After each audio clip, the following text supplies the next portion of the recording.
que o principal obstáculo, não só ao aprendizado da filosofia, mas a todo o progresso intelectual pessoal, não é um obstáculo de ordem intelectual, mas de ordem psicológica e moral. E se a pessoa não tem, vamos dizer, a estrutura de caráter necessária para essas atividades, por mais que ela estude, não vai adiantar. O primeiro motivo pelo qual eu digo isso é o seguinte: você estudar e você descobrir coisas, você avançar no mundo do conhecimento, é saber coisas que outras pessoas não sabem. Isso é por definição. O que quer que você tenha estudado, as pessoas que não estudaram aquilo não sabem. E, não só nesse curso, mas qualquer curso de filosofia, qualquer curso de ciência em alto nível, você vai adquirir conhecimento que, para a totalidade das pessoas do meio que você frequenta, são absolutamente inacessíveis. Ora, saber o que os outros não sabem modifica completamente o teor das suas relações com eles. Não é isso? Então, sempre lembrar o negócio do William Hazlitt, as desvantagens da superioridade intelectual. A primeira desvantagem é que as pessoas não te compreendem como compreenderiam alguém do nível delas. Tá certo? E muitas vezes eu reparo que alguns alunos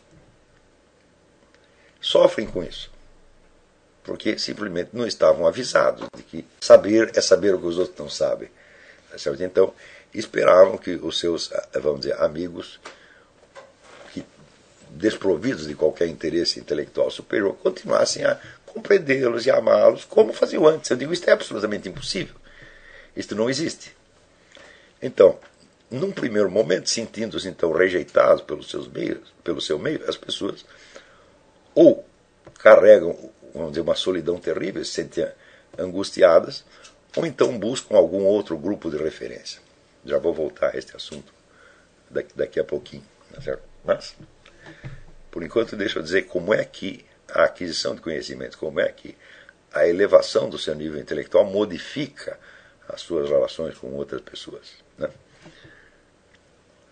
Então, Goethe dizia que o talento se aprimora na solidão, mas o caráter se aprimora na agitação do mundo. Então você sempre tem que levar em conta esses dois pontos. E, pela minha observação, o desenvolvimento do caráter é o mais importante. Tá certo? Porque sem ele você não tem a resistência para o aprendizado. Quando você começa a aprender coisas, a ler coisas, vamos dizer que a sua própria personalidade não está suficientemente sólida para aguentar, você vira uma espécie de monstro de duas cabeças. Tá certo? Você vira uma pessoa, vamos dizer, com um desenvolvimento intelectual, entre aspas, né, relativamente grande, colocado sob uma alma de criança, uma alma pueril. Então é claro que a alma pueril não entende as implicações daquilo que ela mesma está sabendo. Então, é ridículo um sujeito que é capaz de, sei lá, discutir Kant ou Hegel, tá certo? Mas que, ao mesmo tempo, não é capaz de administrar sua vida, não é capaz de se relacionar com as pessoas de uma maneira adulta. Tudo isso é muito feio. Isso cria personalidades disformes, realmente caricaturais. Né? E, infelizmente, no Brasil, como a atividade intelectual é precária, é incipiente, a maior parte das pessoas que se dedicam a ela são exatamente assim, quer dizer, são personalidades disformes. São pessoas que têm, vamos dizer, um certo conteúdo de leitura, certa capacidade de raciocínio verbal, mas que não têm estofo suficiente para arcar com a responsabilidade daquele conhecimento. Então, evidentemente, viram caricaturas. Tá certo? Como essa caricatura é o que predomina em certos meios, sobretudo a universidade, é ela que dará a projeção social da ideia de intelectual no Brasil. Tá certo? Então,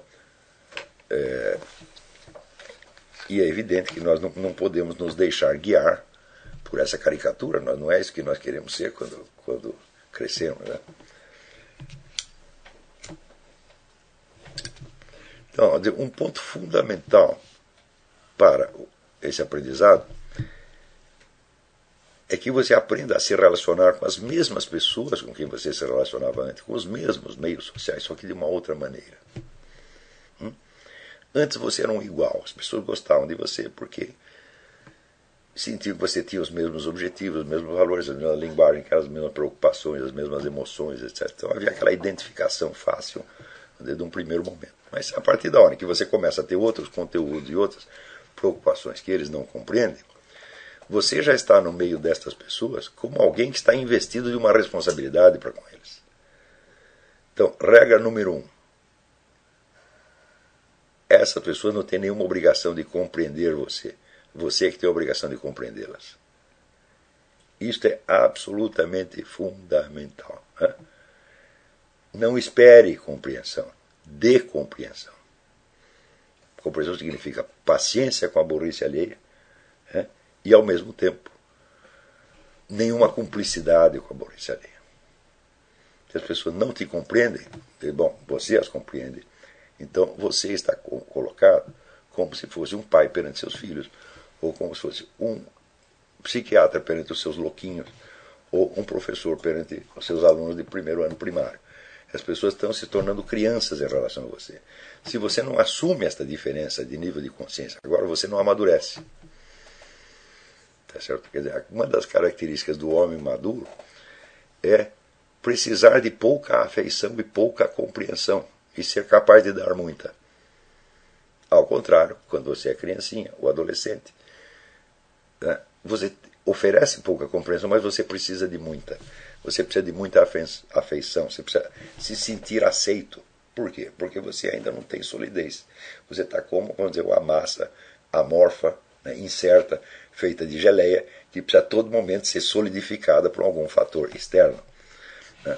Então, alquimicamente é o mercúrio e o enxofre. Quer dizer, o mercúrio é a substância móvel, né, móvel, incerta, instável, que precisa que venha então o enxofre e o solidifique. Então, em alquimia é o mercúrio, o enxofre e o sal. Quer dizer, o sal vai ser o cristal, a forma final. Né? Então, esta força solidificante que lhe dá, ao mesmo tempo, uma forma reconhecível e lhe dá o senso de segurança, uma criança ou um adolescente, ela busca isto sempre fora dela. Por exemplo, a autoridade dos pais confirma a criança no que ela está fazendo. Né? Eu reparei que meus filhos, quando pequenos, frequentemente eles pediam autorização para fazer coisas que eles já estavam careca de saber que estavam autorizados. Por exemplo, posso pegar um doce na geladeira? Então, 1000 vezes, eles perguntavam 1000 vezes, falavam, pode. Posso ir no banheiro? Claro que pode. Tá certo? Posso brincar disso? Pode brincar disso. Por que eles faziam essa pergunta? Porque ele fazia aquilo com a autorização do pai, dava um certo sentido de importância. Após que ele simplesmente fazer, é uma coisa meramente empírica, né, sem nenhum significado maior. Então, o pai, de certa maneira, dava um mandato, né, o investia do mandato, que autorizava a ir no banheiro, e ir no banheiro tornava-se uma coisa, né, importante e até meritória. Né? Então, quando a gente é pequenininho, a gente precisa dessas confirmações. Por quê? Porque nós não temos uma personalidade estruturada. Nós somos realmente uma massa amorfa, que qualquer vento modifica. Tá certo? Então nós somos como uma geleia que está sempre tremendo. E precisa vir alguém e nos apertar para que a gente adquira uma forma. Só que, nas condições da sociedade atual, especialmente no Brasil, as pessoas permanecem nesse estado por muito tempo. É o que se chama adolescência prolongada. Né? Um fenômeno estudado por aquele sociólogo sueco, o Erik Erikson, né? Adolescência prolongada. A adolescência prolongada pode ir até os 50 anos. Tá certo? Agravado por, vamos dizer, ao mesmo tempo, uma prosperidade maior da classe média e alta e uma restrição do mercado de trabalho. Quer dizer, há menos empregos, mas ao mesmo tempo as famílias têm mais recursos.